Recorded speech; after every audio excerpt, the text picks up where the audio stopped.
Well, welcome to Coffee and Scotch. Here we are. Welcome, everyone. Coffee and Scotch is the podcast of Seed of Dragons, tales of darkness and courage from the Dragon's Lair. My name's Eric, My and name's I'm joined Dust today by my friend. on the Uh, Best Coast. That is the West Coast. and we're going to talk today about Tolkien, and not so much why we love him, although we do, but in particular how we've come to enjoy him more over the years. Yeah. When I first picked up Lord of the Rings, I was 13 years old. Really liked it. Great adventure story. And already as a 13-year-old, there was something about the the the Englishness of it, the Europeanness of Hmm. it. I'll read a quote later about how Tolkien wanted to write an English fantasy. Something about that I responded to. But I read Lord of the Rings last year. It was 10 times. I mean, I don't think I've ever enjoyed a book so much. I don't think I've ever cried more reading a book. Mm. And so wanted to talk with Dust about Yeah. how our relationship with Tolkien has changed over the years, and how we come to enjoy him more. What's been your experience of reading Lord of the Rings over the years, Dust? Well, isn't that the mark of one of the marks of great literature is you come back to it over and over. You read it Yeah, more than once. That's one of the yeah, marks. And then also you read it more than once and it hits you different every time. yeah, Um, for whatever the reasons are. Yeah. Yeah. yeah. To your question, how is it how has it changed or how has it been different for me? I mean, that's so many layered, but for me, the strength of the monsters, like because lately as I got older, I read The Monsters and the Critics. I've got that in front of me right here. Tolkien, Right. Monsters and the Critics, is great essay about Beowulf. Yeah. Oh, look at Yes, that. We both have the I do book. too. Same Amazing. edition. Same edition Same too. So edition. And mine was signed by the author. Just kidding. get out. I I'm just kidding. No. don't get That would my be hopes highly up like that, inappropriate. man. Come on. Oh my goodness. I was born in 1973, the year that Tolkien died. Yeah, So yeah, it would be hard for me yeah. to pull that one off. But Monsters and the Critics, he talks about the monster being at the center of a Yes. great narrative, and that is something that has uniquely popped for me. The last time I read The Lord of the Rings is Interesting. how the evil one Sauron and everything that he's all about is at the center of this story, even though it's Yeah, about all these other characters. I mean, it's called The Lord of the Rings, yeah, yeah. and it's about dealing with the monster that's at the center Yes. of everything. Interesting. Interesting. How I'd about like you? to well, I want to hear more. I'd be curious to hear you just articulate that a little Mhm. bit more. The, there are three books that have really helped me enjoy Tolkien more. Um, the first is his biography by Humphrey Carter. Just learning about the man's life. In some ways, it was very unremarkable. He's just a busy, overworked Oxford don. Yeah. But his childhood was really tragic. His father died before or just right after he was born. His mother died when he was 13. If it hadn't been for the kindness of a Catholic priest, paying for his education and taking care of him, his life might have turned out very differently.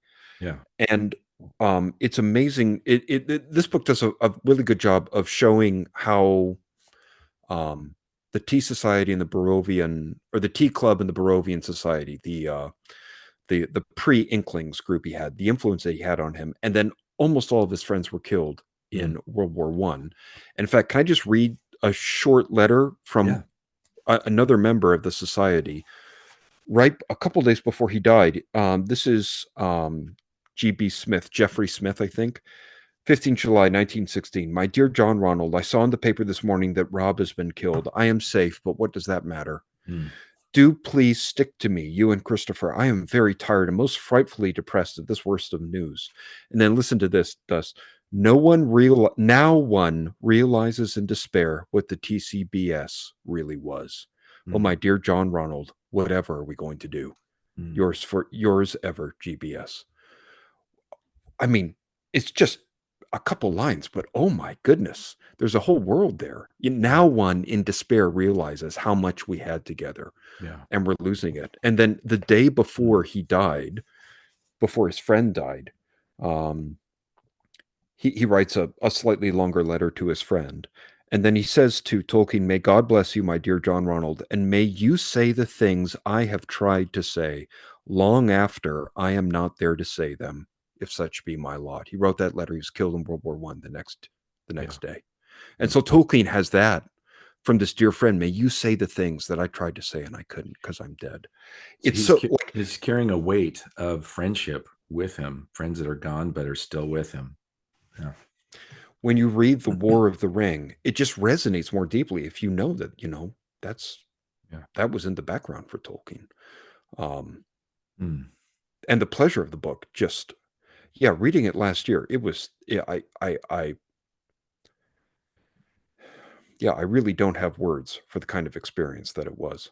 But Does it connect with as a person experiences loss in their life, greater loss? Does it connect with that on some level? Is that part of what you're describing? it absolutely does. In fact, Mm. um, I have 2 other books that have helped me enjoy Tolkien more that I wanna talk about, but the best thing I think that helped me enjoy Tolkien more is just being 48 years old. Mm-hmm. When I picked him up as a 13-year-old, it was a perfectly wonderful adventure story. My last name is Ortland, it's a Swedish name. I you know, there's something European, something English, something Scandinavian about it that even as a 13-year-old, I started to pick up. Mm-hmm. As a 48-year-old, like, when I was 13, I wasn't thinking about what I was gonna pass on to the next generation at all. I think about it all the time now. The decisions I make in however small a way are creating the kind of world my children and grandchildren will live in. Yeah. It matters. I feel such a sense of urgency to create, little shalom cultures, Mm-hmm. uh, for my kids to live in.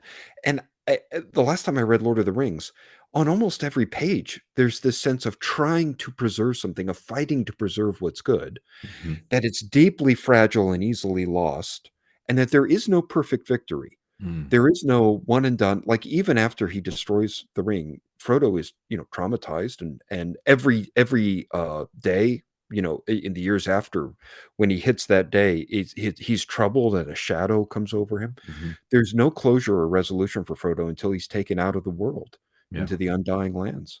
Mm. Um, I just there is no other book that feels so deeply relevant and urgent and helpful and fortifying, you know, Mm. for living in London in 2024. I mean, here we are in the That's 21st century. We've managed not to have a world war yet. Will we get to the next century without having another world war? yeah. Those I are the don't know. questions that are at that are on the edge of our consciousness.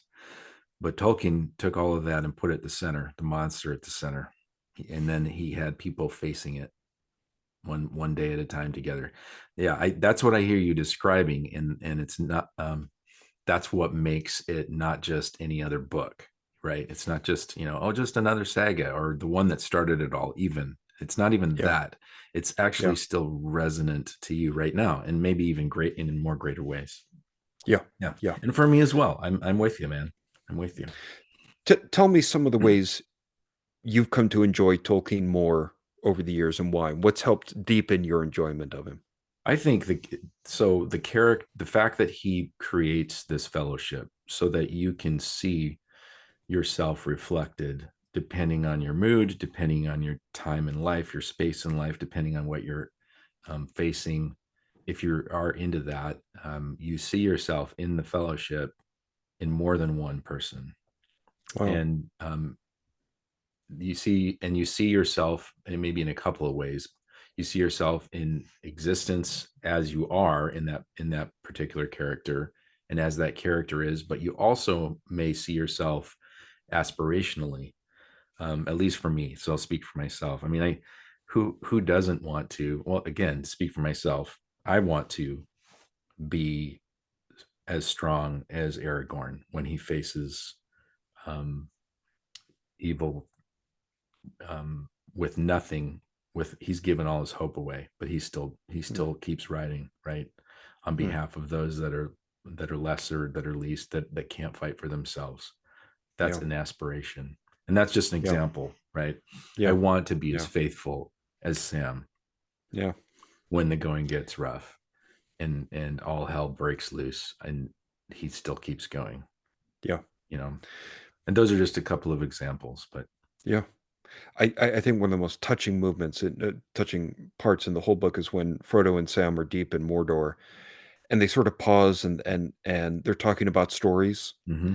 and they maybe wonder if they'll be in one of the great stories. And I think Sam says something like, "Yeah, they'll be saying, 'Oh, tell us about heroic Mr. Frodo.'" And Frodo says, "Well, don't forget the heroic Sam That's Gamgee." right. Yeah. And Sam just completely unselfconsciously says, "Now, don't make fun, Mr. Yeah. He's Frodo." like, As oh, being, shucks. That's but, not but me.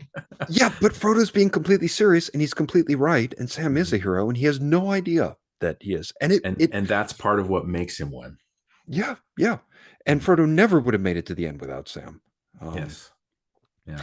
I saw the most interesting video of an interview with Tolkien, where he essentially says that the perceptive reader can tell that Frodo blames himself for his will breaking at the very end and giving in and wanting to trying to take the ring for himself, but that Frodo shouldn't have. That Mm. he's been in hunger and starvation and exhaustion and under this demonic oppression from the ring. That Frodo's job was not so much to valiantly succeed as create conditions in which the quest might succeed. Mhm. Um, it's the most interesting perspective on Frodo, this, really Yeah. heroic hobbit blaming himself. But the Mm. author says he didn't need to. Mm. His job was to keep the ball rolling, as it were, but you maybe not win the game. Yeah, Just keep us yeah, close to the end, and then yeah, let's see what happens. yeah, yeah. Interesting. I hadn't One thought about that. Another book that people might enjoy, Tom Shippey, The Road to Middle Earth. I think Tom Shippey's another academic. Mm. It's on This is the best book I've read on how Tolkien's mind worked. He does a superb job showing how Tolkien, as a philologist, tracing the roots of one English word back as deep as he could, as deep as Tolkien could into English history, Mm. would evoke, you know, a whole world and a whole ancient society, which deeply attracted Tolkien. And apparently, Tolkien, he didn't write the stories first. He invented the languages first, and then Yeah, came that up with stories, kind of as a commentary on the languages. Um, he has. I was reading one part to you what a earlier nerd. that I mean, seriously, what a nerd. who else was Let's doing just be that in honest this about it. age? Like, I'll create my here's the language, and then I guess I got to have some people that speak the language to one another. Right, right. Um, anyway, Shippey does a really nice job showing the academic and intellectual scaffolding that Mm. is sort of in the background of the Mhm. play, as it were. Um, and I find that, yeah, thinking about it, then I think about Lord of the Rings, and it's like, oh, it makes the story better in a way. Yeah. Can I read one thing that I think is among the most cosmically stupid things I've ever heard before? Wait, The you're saying that this author's cosmically stupid? Are we getting No, into no, no, no. He's quoting an early review of Lord of the Oh, Rings. okay, Like good. my All right. my yeah, yeah, my copy of Lord of the Rings, everyone praises it now, but when it first came out, it wasn't popular Oh necessarily. yeah, people were One like, "What the heck is this?" Yeah, oh yeah. Yeah. One early reviewer said, he said, "Most of all, The Lord of the Rings is felt not to be true to the fundamental character of reality, not to mirror an adult experience of the world, not to portray Yeah. an emotional Okay. truth about humanity." I think that is one of the most monumentally stupid things I've ever read in my life. I have Yeah. nothing but contempt for that man. Contempt, I say. Contempt. I mean, the exact opposite is true of Lord of the Rings. That's right. It absolutely reflects the fundamental character of reality. It's an adult experience of the world, an emotional truth about you. I mean, oh my goodness, how could you get it so wrong? I can't believe it. Well, it's based on that old perspective, a modern perspective that fairy tales were for children, and that Yeah, and even scrubbed down fairy tales were for children, right? Nothing dark, no monsters at the center anyway, just a bunch of little Tinkerbells flying around in the yeah, garden, and that's what yeah, children required, and nothing else for certainly not for grown-ups. Yeah. yeah, yeah, yeah.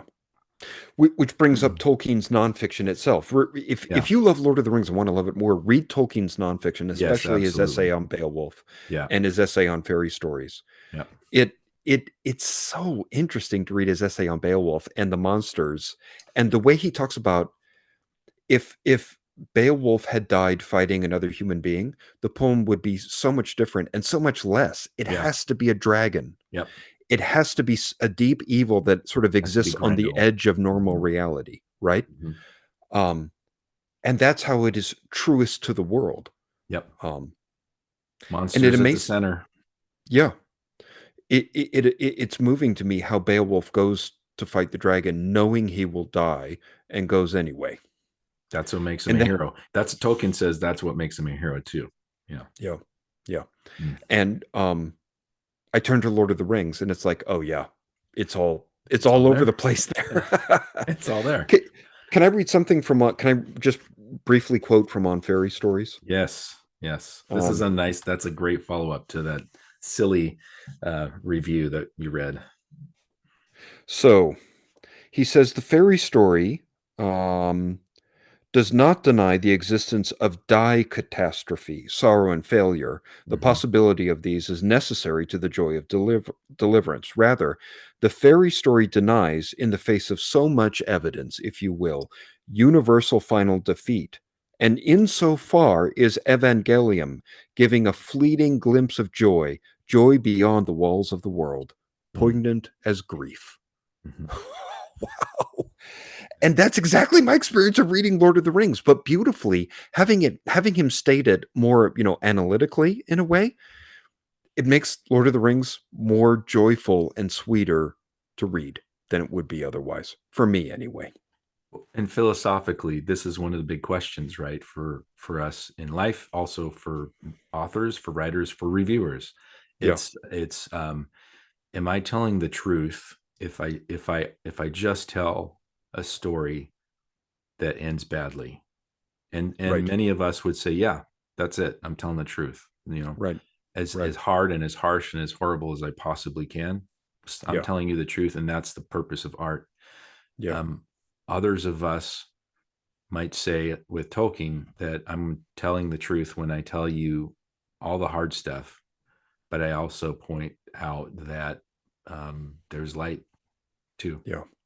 And Yeah. it's and that's where I mean that's where I come from. So I'm fine with telling all the hard stuff, no problem whatsoever. Monsters at the center, Uh-huh. but it's smacks a little bit of stupidity. It's a little harsh on me, my part. But if you say there's no light, if you write works that have no light, then you're essentially down under the ground. If you want to Yeah. borrow the metaphor, you're in a cave and you're just telling a story about living in a cave. Yeah. The reality of life is that we live above ground and that things may get dark, but sun's shining and it's just clouds. And every Yeah. now and then a brilliant, brilliant ray shines through and Yeah. we're Yeah. just awestruck, right? So that's truthful to our experience as humans. And I think good art should do that too. Did I just Absolutely. And this did I just get on my soapbox and just say what matters? I might a- have. a- absolutely you did. And this is what Seed of Dragons is about. I mean, Yeah. this is yeah, neither of us are messing around here. This is Right. not entertainment for us. We're trying to stoke the fire and keep the steel in our legs and the steel in our spine and keep going Yeah. and stay faithful to our families Yep. and, participate in different communities so that the world's actually something of a better place by the time we go into the ground. And it's hard. It And is. this is about us stoking the fire because it's worth it. And we will never get that perfect final victory, not in this life. But boy, is it worth fighting for. And to say, I think for if anyone's listening to this and feeling like that there's no hope, to be able to say that we believe in speaking the truth about darkness and about how hard things are because they are, Yeah. but we also believe that there's more, there's light, Yeah. and it's not it's not wise to not speak about that too. And I think Anything that else is that mixture, dishonest. anything else is dishonest, and that's kind of where we stand on this thing. Yeah. You know, one of the things I notice about my children's generation is a deep, deep, deep pessimism about life, Mm, that it's impossible to succeed at life. And I'm don't say that to be critical. I it's it's very understandable to me that yeah. my children's generation feels so, because financial systems are not really working very well. We had COVID, we had 9/11. They've got social media and all the Yeah. mental health problems that will my daughter told me that she noticed a pattern when her friends got on Instagram, the eating disorders Hmm. started, you know? Yeah. So got all the fallout from that. Hmm. I it's not at all I feel zero contempt for the younger generation and their sense of gloom going forward. Um, It is dark, but it's not a and, cave. and yet, Yeah. and yet, it is. I mean, what does at one point when Sam's, deep into the bowels of his journey, and he sees the moon or a star far away, and he realizes that in the end, the shadow is a brief and passing thing, Mm-hmm. something like that. It's a very, you know the part I'm talking about, right, Yes, Dust? that's what I'm talking about. Yeah, And that there's it is. light above the clouds. The sun's always shining. The stars are always glinting. Yeah, and it Yes. is. It is really. The fight is really, really worth it, even though you never completely win. There's a line from the book: "Great deeds that were not wholly in vain, Mm. not Mm. wholly." Yeah, Um, that's the good stuff. can I read one more quote from On Fairy Stories, and then I Keep just reading. want you This to is good talk more? stuff. This is good stuff. I'm looking at Leaf by Niggle as you're pulling yours up because that's one Okay. of Well, Tolkien's other little stories. yeah, yeah. Well, I'd love to hear more about Leaf Yeah. by Niggle, but where is it? Okay.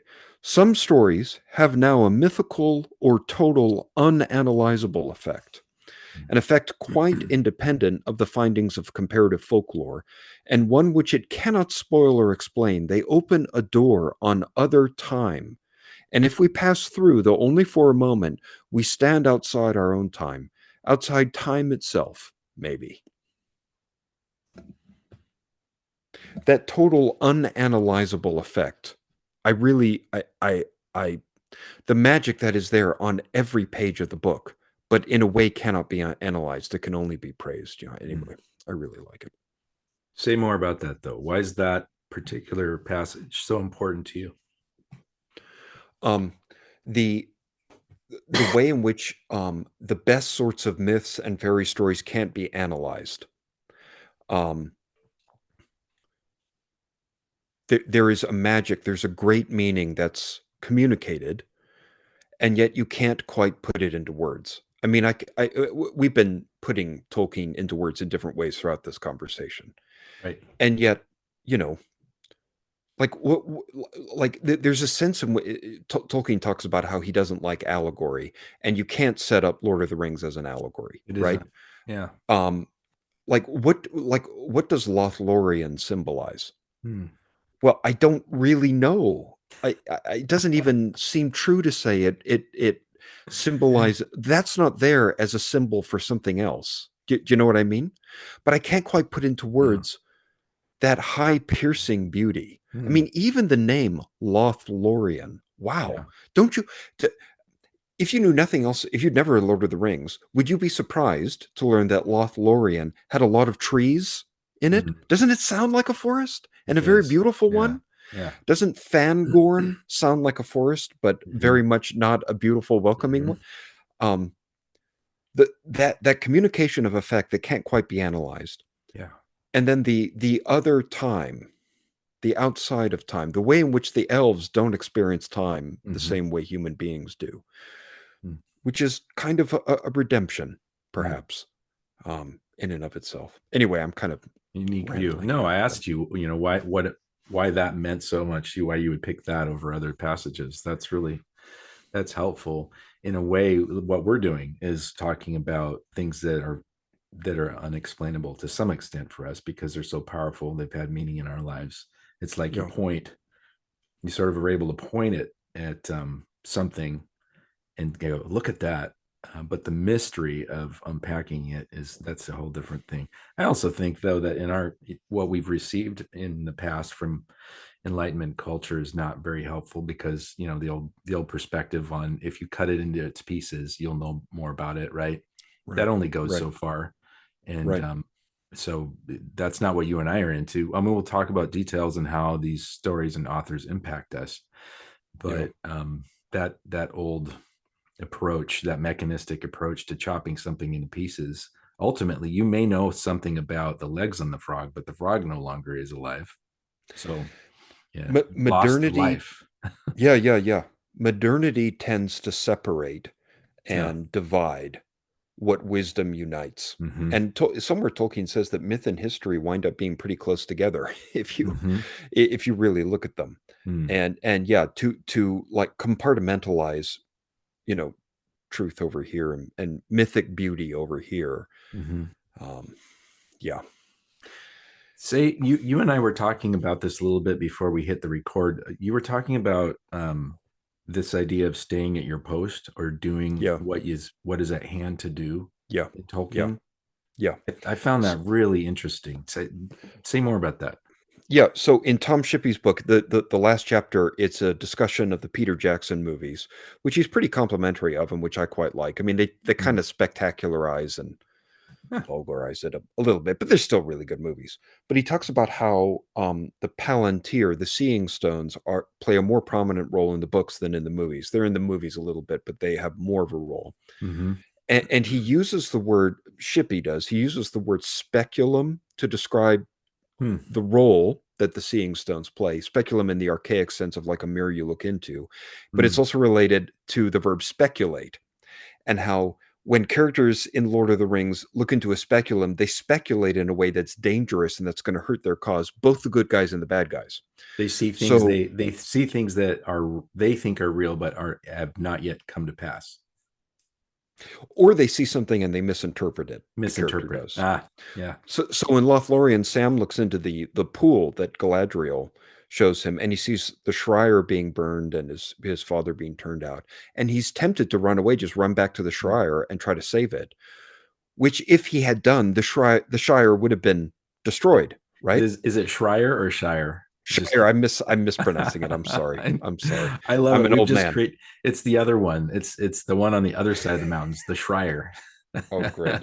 Shire doesn't sound as nice. I like Shire more. Yeah, I Anyway, do like forgive me. Shire too. I'm But just giving you a hard time, man. I deserve it. At one point, Sauron looks into the way Saruman is corrupted is by looking into Yes. the Seeing Stone, and Sauron shows him things, and um, Sauron looks into the Seeing Stone, sees Pippin, thinks that the good guys have the ring, and unadvisedly launches his The armies to attack. That's strike, right. Yeah. which allows Frodo to make it to Mount Doom, right? So Yeah. that's his undoing. In contrast, as a, in the books, the contrast Tolkien draws, instead of speculating, it's just a matter of staying at your post. Hmm. And there are a lot of big forces going on. He points out how so much of the book is characters waiting and hoping that help Hmm. might come from somewhere else, or help is coming and they don't know it's coming, Mhm. just staying at your post. Hmm. And maybe things will work out, maybe it won't. Maybe you'll win World War II. Maybe the Hmm. Nazis win. But if you stay at your post and don't speculate, beyond hope, there may be a eucatastrophe that comes to you. That was a really insightful thing that Tom Shippey pointed out. I'd never thought of that quite Is before. it like do your thing? Like do what is at hand for you? Be, don't be someone you're not. Is that what I'm hearing in It's this? it's more just resolutely say, "I've got to stay here and do such and such. I Hmm. don't know if it will succeed. That's just what I have to do." And much, much bigger things are afloat. There are bigger forces. Um, I'm caught up in something much bigger than myself. Hmm. But instead of trying to win the day by acting in some way that might produce some good outcome, just staying at your post and doing the next thing, the next Yeah. quotidian thing, Right. that's how victory might come to you beyond hope. Yeah. Let me see if I can. Does you talk for a while? Let me see if I Oh, can find it. well, I'll just riff on what you're sharing and apply it to the characters. So I'm thinking, Aragorn is a great example as a ranger and waiting for his moment. He spends the entire all three of the books waiting for his moment, pretty much. And in the Mm, meantime, does what is at hand for him to do with the gifts he's got, which is he's a yes. great warrior, he's a great fighter, he's wise, but he doesn't overextend himself until his moment when he's crowned king, when he's raised up as king and he reveals the sword. It's actually before he's crowned, but he reveals the sword and he wins the battle of Minas Tirith. But all before that is just doing what is at hand for him to do in an honorable way, including Mm, not taking the ring, mm, but standing as a ranger and doing what he needs to do. The hobbits, think of Merry and Pippin after they're split up, and how each of them basically this is where I'm going to be. I guess I'm going to be mm, and ride on the back of this horse with a female warrior and do my part. Yeah. or I'm stuck in the city, and um, I could run away, but I'm just going to do what's at hand, and it means I'm going to help save Faramir from his father. Yeah. Yeah. So I'm just riffing on what you share. I think it makes sense. Can I read something Yeah. from Shippey here? So he talks about different scenes in the book where characters look into the seeing stones and speculate. What all these scenes do collectively is to indicate the dangers of quote unquote speculating. Speculating, in the old sense, looking into crystal balls, is invariably disastrous in Tolkien's fictional world. Hmm. Warning against the dangers of speculation in the modern sense, the way in which too much looking into the future can erode the will to action in the present, Hmm. is, however, very much part of Tolkien's analysis of the real world. The answer to speculation lies in the repeated scenes where we are made to realize the fate of one character or a group of characters depends on assistance coming from a direction of which they are quite unaware. Sam and Frodo cross Gorgoroth unseen because Sauron is distracted, quite deliberately, by Aragorn. Theoden King is saved at Helm's Deep by the Hurons, brought by Gandalf, other examples. The Palantirs mislead careless users by filling them with unjustified fear, but the whole structure of the Lord of the Rings indicates that decision and perseverance, not speculating on what is happening elsewhere, but doing your job and getting on with it, looking to the front, like a Lancashire fusilier, this mental attitude may be rewarded beyond hope. This, I would suggest, is Tolkien's philosophical core. Couldn't have said it better myself. Yeah.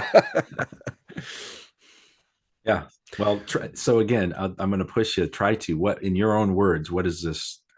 What is the impact of this or influence of this for you? that stay that I don't know if I'll win Hmm. in the big struggles of my life. Um, to see my children launched into their adult lives in the best way possible. Hmm. The school I teach and the church I'm a part of, to see a humane, beautiful, non-abusive, shalom-filled kind of Christianity, and we all know the horrors of abusive religion. We all know Yes. that it really is horrible. Yeah. But to see a humane, beautiful, safe, gracious, gentle Christianity succeed and flourish, Hmm. I don't know if it will. I don't know if it will. Yeah. Um, it's much on my mind. Here we are, 24 years into the new century. By the time people got to 1924, they'd already been through a disastrous world war where Hmm. so many people needlessly died. With what's going on in Ukraine, I I think overall that's gone about as not badly as it could. I'm so glad that Russia hasn't won and Ukraine is still there, Yeah. but um, Iran and North Korea are starting to line up. I have Hmm. no idea what's going to happen there, but what's going to happen by 2050, Dust, that we look Yeah. back on and say, man, nobody saw that coming. Nobody saw that coming. Yeah. I have no idea if I win, but Monday morning I'm going to go in and teach the Psalms for 3 hours, Hmm. and I'll in a couple months I'll have some grading to do, Yep. and just stay at my post and do the next thing. Hmm. Doing that may be rewarded beyond hope. It might not be. I don't know. I am not guaranteed success. That is all entirely in God's hands. But it may be rewarded beyond hope. So I don't speculate about dangers in the future and try to act to prevent that, because it'll go wrong. I just stay at my post. There, I mean, That's a Dust, great. we're Thank you for connecting that. That's good.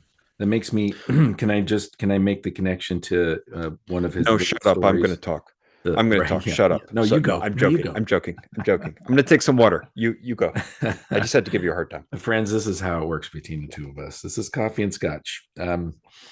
This is Leaf by Niggle, which you can find in a little collection called Tree and Leaf. This is a more recent version, but it's a tiny little story, but it captures more of that same sense, because Niggle's a man, and just the brief version of the story is basically he really loves to work on a painting.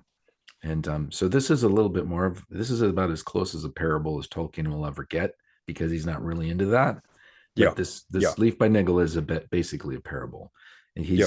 he really loves to paint. He's working on his painting, but his Yeah. neighbor needs his roof fixed. And so the vast majority of Niggle's the first part of this little parable is Niggle basically slowly but surely, like, not really wanting to, but he's got to stop the painting and he's got to help the neighbor with the roof. And it Yeah. just drives him bonkers. He just is, he Yeah. hates it. He just is, why, how is it possible that I could do, you know? And then he ends up dying in the parable, and he ends up going to another country. And in that country, he wanders in there and finds this place that is exactly like the painting. And the end of the story is he's living in his painting, and the neighbor shows up, the neighbor whose Yeah. roof he helped, and Yes. they find out that the house that he was working on is in the painting too. And so Okay. it's all the stuff from before, from just being just showing up and being Yeah. helpful, Yeah. that he groused so much about. There was a Yeah. connection, and it's Okay. connected to the relationship with his neighbor. And so it ends here, and it's just, I'm just going to read a little line here, from the very end of this little parable, Leaf by Niggle. Yeah. um, Parrish goes, uh, Parrish goes, this is the neighbor. His neighbor's Parrish. Parrish goes, Niggle's picture, said Parrish in astonishment. Did you think of all this, Niggle? I never knew you were so clever. Why didn't you tell me? And there's a man with them who's brought them there. He tried to tell you long ago, said the man, but you would not look. He had only got canvas and paint in those days, and you wanted to mend your roof with them. This is what you and your wife used to call Niggle's nonsense, or that daubing. but But it did not look like this then. Not real, said Parrish. No, it was only a glimpse then, said the man, but you might have caught the glimpse if you had ever thought it worthwhile to try. I did not give you much of a chance, said Niggle. I never tried to explain. I used to call you old earth grubber. But what does it matter? We've lived and worked together now. Things might have been different, but they could not have been better. All the same, I'm afraid I shall have to be going on. We shall meet again, I expect. There must be many more things we can do together. Goodbye. He shook Parrish's hand warmly, a good, firm, honest hand, it seemed. He turned and looked back for a moment. The blossom on the great tree was shining like flame. He had been painting this tree the whole time, but was Yeah. really captured by painting a leaf on the tree. Yeah. All the birds were flying in the air and singing. Then he smiled and nodded to Parrish and went off with the shepherd. He was going to learn about sheep in the high pasturages and look at a wider sky and walk over further and further towards the mountains, always uphill. Beyond that, I cannot guess what became of him. Even little Niggle in his old home could glimpse the mountains far away, and they got into the borders of his picture. But what they are really like and what lies beyond them, only those can say who have climbed them. It's this great picture of Huh. being being gifted to paint a leaf, which is basically what he was doing, and yet Yeah. how that draws you into something that's so much greater. And I Yeah. think of all the Yeah. little ways, the little actions, and the little things that we do in our lives that are, connected to a joy for us. Yeah. They're not disconnected. They're things that truly are part of who we're made to be. It could Yeah. be anything from cooking a meal for a loved one to crocheting a sweater for someone, to Yeah. brewing coffee or grinding beans, or Yeah. working in a Yeah. garden, or painting something like Yeah. Niggle painting a leaf, Yeah. that are still Yeah. connected to. I see that as that connects with what you were saying, staying in my post, living in what I've been given, but somehow are connected to a much larger picture. Yeah. The leaf that you're painting is part of a great tree Yeah. that you'll Yeah. see Yeah. someday. Yeah. On staying on your post, can I read something from, well, let me get the All Gods Die Yeah. by some slob Yeah, with a who weird wrote that? Swedish name. Interesting. Who's this Ortland It's, fellow? well, oh boy. Um, As Tolkien would say, at one who is this Ortland fellow? at one point, the main character, it's a complicated fantasy setting, but he's being tempted to, um this there's a thing that looks just like his wife, whom the main character is alienated from, and this thing that is wearing his wife's shape is warm and available and Mhm. promising him everything he wants.